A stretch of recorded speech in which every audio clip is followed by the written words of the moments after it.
你知道在《山海经》中哪只神兽的实力最强吗？既不是麒麟，也不是凤凰，第一名可呼风唤雨，就连神龙也不是他的对手。今天就为大家盘点一番《山海经》10大神兽排行，排在最后一位的是饕餮。相信饕餮这个名字大家都听到过，现在许多国内的玄幻电视剧中都出现过。根据《山海经》中的描述和记载，他性格凶猛，十分贪吃，能够吃下世间万物，甚至连自己都不放过。同时，饕餮还象征着贪欲，所以它也可以用来描述一些非常贪婪的人类。在古代，饕餮变成了图腾，刻于各种祭祀用的器皿之上。殷周时代鼎仪上常刻的就是饕餮，其脑袋狰狞，双目炯炯，眼睛在腋下，长相属实怪异。第9，麒麟。麒麟是中国人非常熟悉的一种神兽，在传统文化习俗中，麒麟象征着安佑和福气，是祥瑞的神兽。性格温和，谦逊有礼，在我国众多神兽中，麒麟的地位也是很崇高的。但是《山海经》中却是这样记载的，说麒麟的属性属于火，可以吞吐火焰，叫声如雷。据传说，只要麒麟踏足过的地方，草木生长茂盛，贵人也会降生，而且其寿命更是能够达到2000年以上。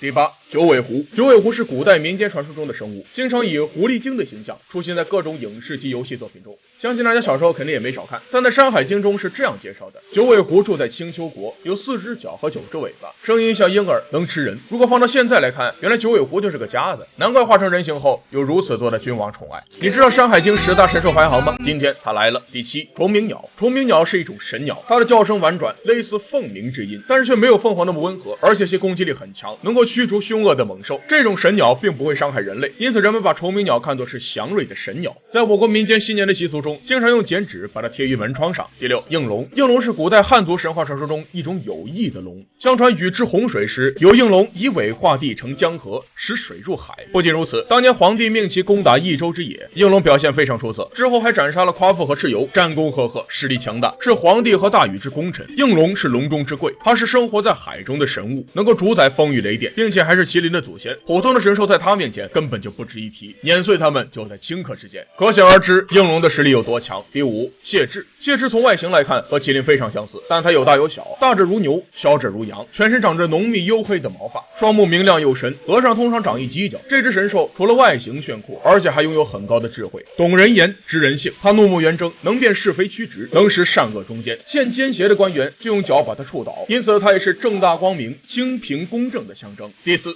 饕餮。饕餮为上古4大凶兽之一，别名叫做傲狠，有那种你动我一下我就揍你的豪横气质。根据《山海经》中的记载，饕餮生活在偏远西方，它的体型类似老虎，并且长满毛发，面部像人，嘴巴长着像野猪一样的恐怖獠牙，性格凶猛，攻击性强，在西方称霸。而且它的来历也是很不简单，相传是北方天帝颛顼的儿子，但是不知道为什么作为天帝的儿子不能造福人间，反而成了一种特别邪恶的凶兽。盘点《山海经》中的10大神兽，现在就为大家了解一下最后的排名。第3，凤凰。凤凰为我国的神鸟，有着百鸟之王的称号。在我国的传统文化中，凤凰有着非常高的地位，也寓意着吉祥、和谐与祥瑞。凤凰只栖息于最尊贵的梧桐树上，只饮用最珍贵的玉泉。凤凰涅槃而生，与火息息相关。它的羽毛一般为赤红色。凤凰每次死后，身体的周围就会燃起大火，然后在烈火中获得重生，并获得较之以前更强大的生命力。这种现象称之为凤凰涅槃，因此也有人用凤凰来形容经过火的燃烧后重生，比喻一种不屈不挠的奋斗精神和一种坚强的意志。第2，白泽。自黄帝治天下之日起，白泽便被古人赋予了特殊的神格，涂上了幻化的色彩。白泽神兽原是楚人虎图腾崇拜的产物，蕴藏了楚人名字巫术的思想，作为一种文化符号，是让人逢凶化吉的神兽，甚至还能说人话，可以通晓万物的情感，浑身雪白，代表着纯洁。不仅如此，白泽的官方以祥瑞象征，而驻足于旗帜与官服之中，在民间则以辟邪攘灾之功能，而成为门户悬挂之图像，一度与钟馗共同流行，并且白泽甚至已经出现在了某些人的名字当中，这都是代表了白泽的地位崇高。